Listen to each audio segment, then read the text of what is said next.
Welcome back to another episode of Dirt Path Explorations. Today we traveled to Rochester, Minnesota to take the Indian Heights Park Trail. The trail itself is short and in length is only about a mile. It's on a 40-acre plot, but it does have some elevation gain. Nothing intense, maybe 100 feet or so, to bring you up to an overlook. The trail is wide and mostly well groomed, although parts had small trees and slight overgrowth. It starts out tucked back at the end of a street in a residential neighborhood, so there isn't a considerable amount of traffic noise while you take the hike, although I suppose if someone was having a barbecue, you might be able to hear them.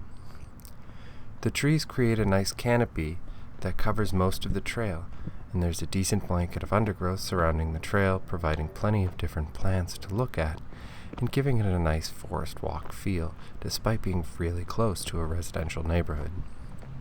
The overlook itself is partially marred by signs exclaiming that you are entering private property, and please to alert the mayor if you know who vandalized the property. Despite the signs, it is a pretty solid overlook, absolutely worth the mile hike.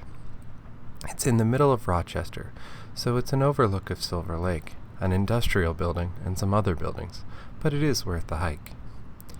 My favorite part of the hike is admittedly the signs in the overlook. The overlook provides a wonderful view of this section of Rochester and Silver Lake.